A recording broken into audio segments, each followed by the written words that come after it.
Hello, welcome back to the Cricket Nerds podcast. Benji and I reviewing day one of the fourth test match between England and India. Another great day in this awesome series that we've been witnessing. And the main story of the day is Joe Root is back in form, scoring the big runs, got himself a nice century, ended the day unbeaten after England were in a troublesome position at lunch. And then India kind of lost their way a little bit, but we're going to bring you our thoughts, think about the state of play at this point in time.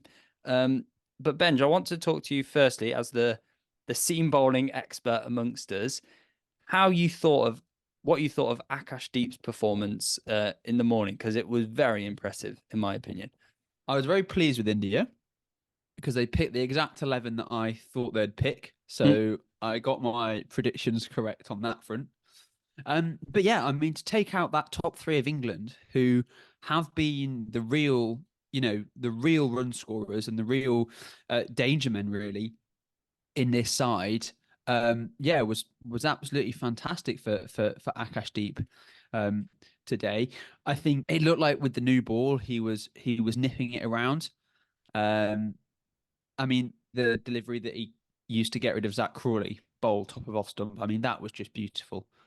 Top of off stump is just He did it twice as well exactly with what the you no want ball. as a seam. Yeah, exactly what you want as a seam bowler. So yeah, I mean, really impressive stuff from Akash Deep. I mean, we know what he can do. We've seen him play for RCB in the last few years of the IPL.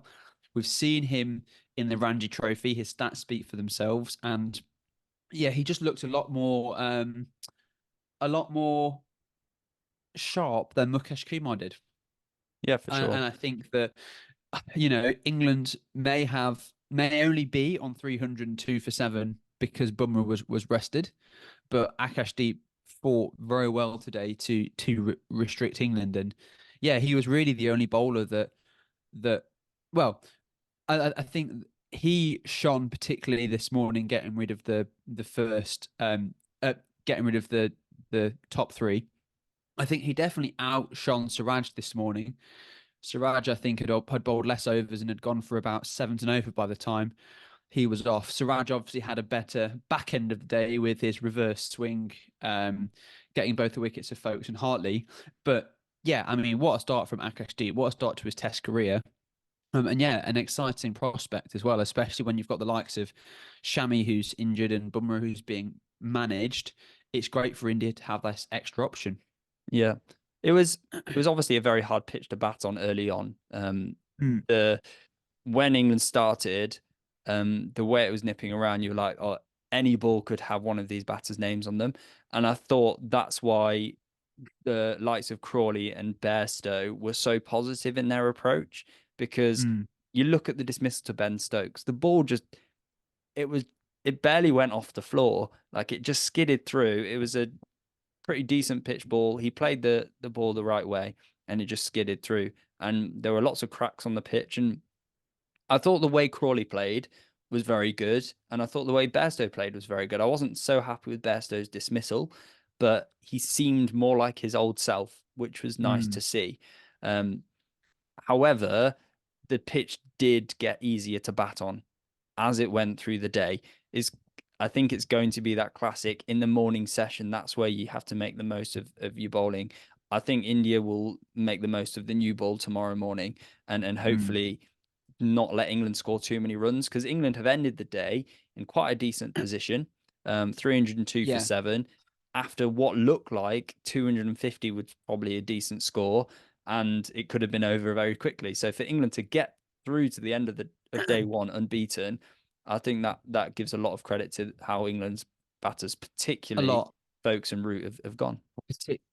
100%, particularly Folkes and Root. They were phenomenal today. I think what you're saying with that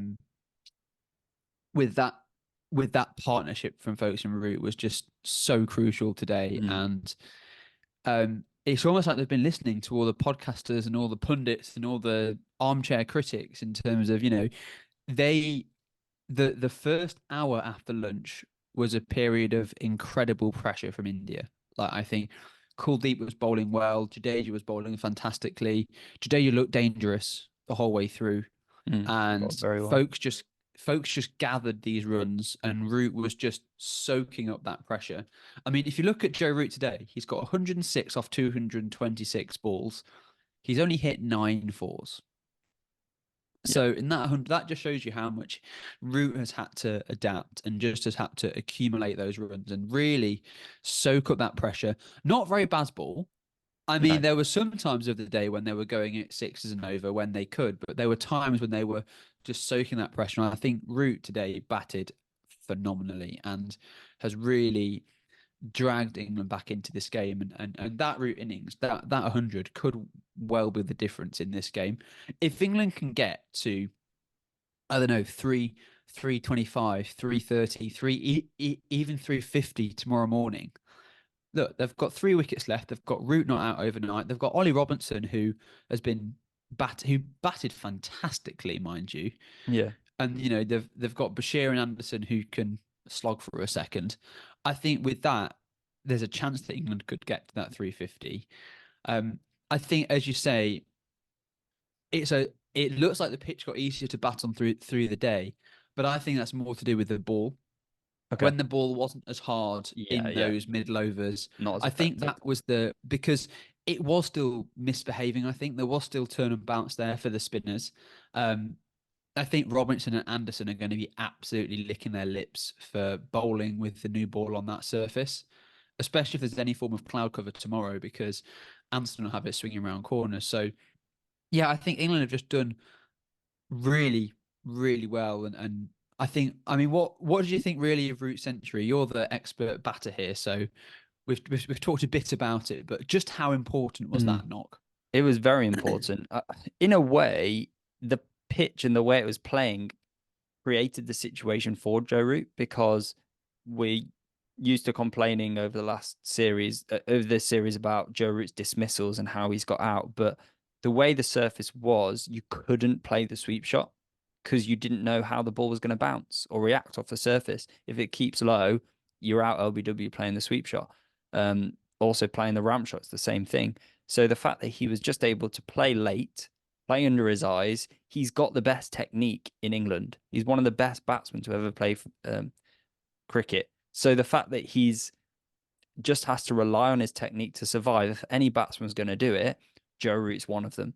And yeah, he just applied himself so well today, and it was a classy century. And when he got there, he's had quite a subdued reaction. It wasn't like it wasn't going crazy. So it shows that he still feels like there's a job to be done. He still wants to show everyone that he's in it for a big score. And hopefully from an England fan's point of view that happens. For an Indian fan, you're probably thinking we can't have Joe Root in form. We quite enjoy not having to worry about his runs. So yeah, it's it's an interesting state of play because obviously both teams have to bat on this pitch. So tomorrow should be very interesting. And we're hopefully going to be able to bring you a review for that day as well. So if you've enjoyed, leave a like. If you aren't yet, subscribe. And if you want to help support the channel even more than you already do, then you could always become a member. All the links for all our social medias are in the link tree down below. And if you've missed James over the last week or so, he should be coming back. He's coming back from holiday today. So he'll be making his return to the channel too. So thanks so much for watching, and we look forward to seeing you in a future podcast.